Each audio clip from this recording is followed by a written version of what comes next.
We love our brothers and sisters who are Democrats, but you left us. And because the left left us, join the right, vote for Trump 2024, vote for George Rabe 2024, vote for Maisie Young in St. Paul 2024, vote for Tajud in CD3 2024, vote for Tom Emma, our lion, out of St. Cloud. Farhan is here and is endorsing him. And please go out and vote, because voting for Trump without soldiers is giving him a failure. So please vote. Again, for the school boards, we have a ton of people running who are in the school board from all over the state. And please go vote for the Republican Party this time. Thank you so much.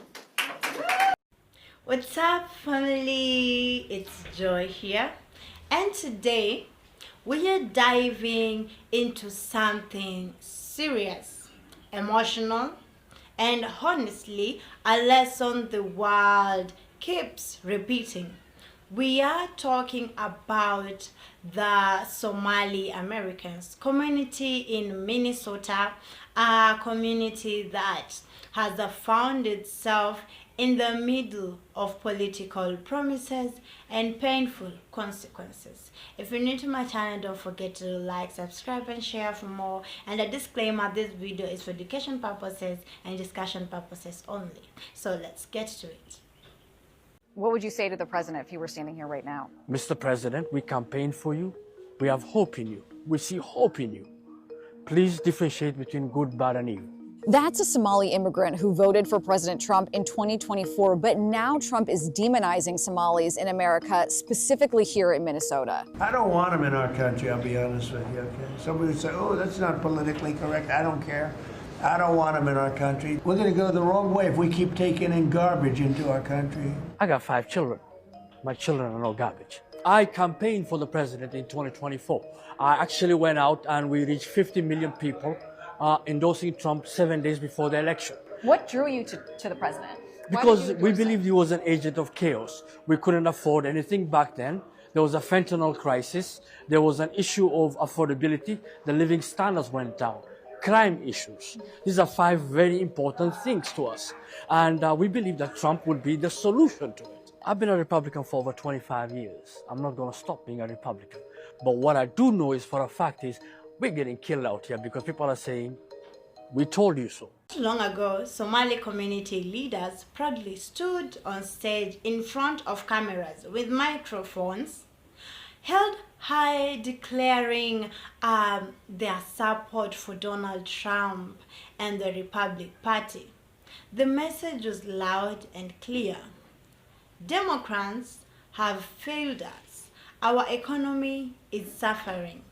Inflation is drowning our families. We want change, and Republicans are the future. They believed deeply that a new political alliance would protect their businesses, their families, and their American dreams. Some spoke confidently, saying that under Trump, their communities would thrive.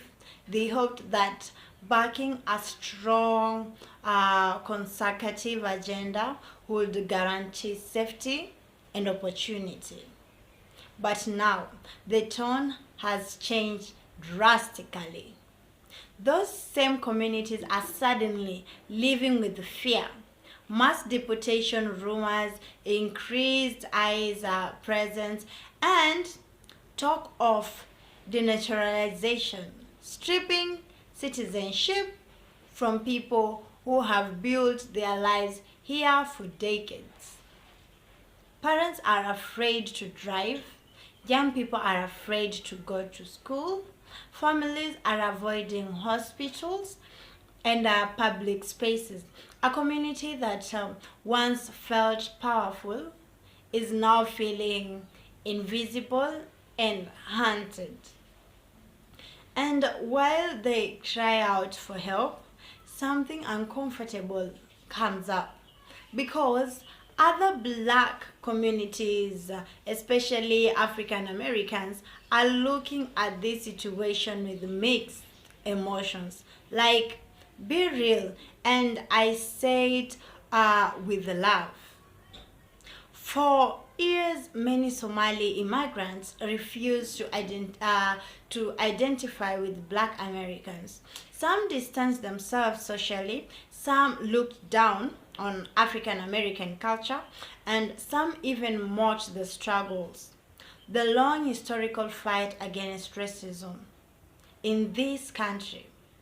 There was a belief that we are different, we are not them. But now that the storm clouds has shifted over their own heads, suddenly they are reaching out for the same solidarity they once ignored. And some Black Americans are responding with tough truths. Where was that unity when we needed you? This isn't about revenge. It's about celebrating someone's pain. It's about accountability. You can't build a future in America by stepping on the backs of the people who have been here fighting opposition for centuries. You cannot call yourself separate from blackness and then expect protection from the harm this system has always reserved for black bodies. The irony is chilling. Trump was praised as a savior, and now his immigrant stance is being felt like a weapon. This situation reveals a pattern we've seen again and again.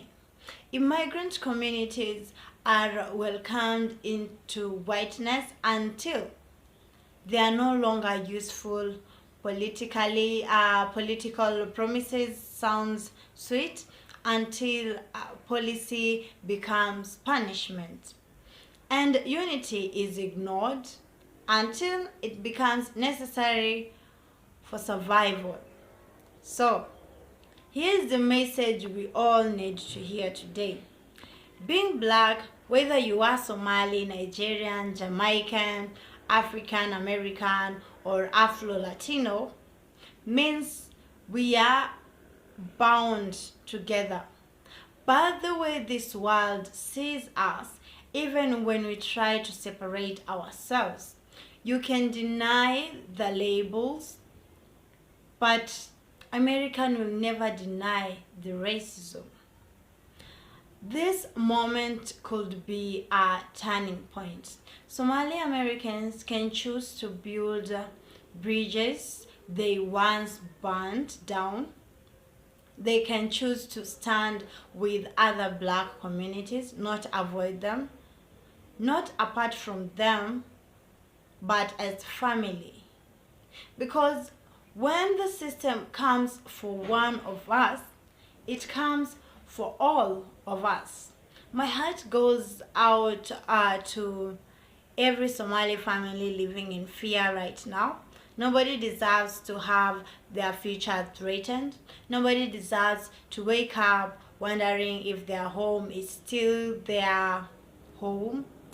And let this be the moment where support is mutual, where voices unite, where we stop dividing ourselves and start showing up for one another.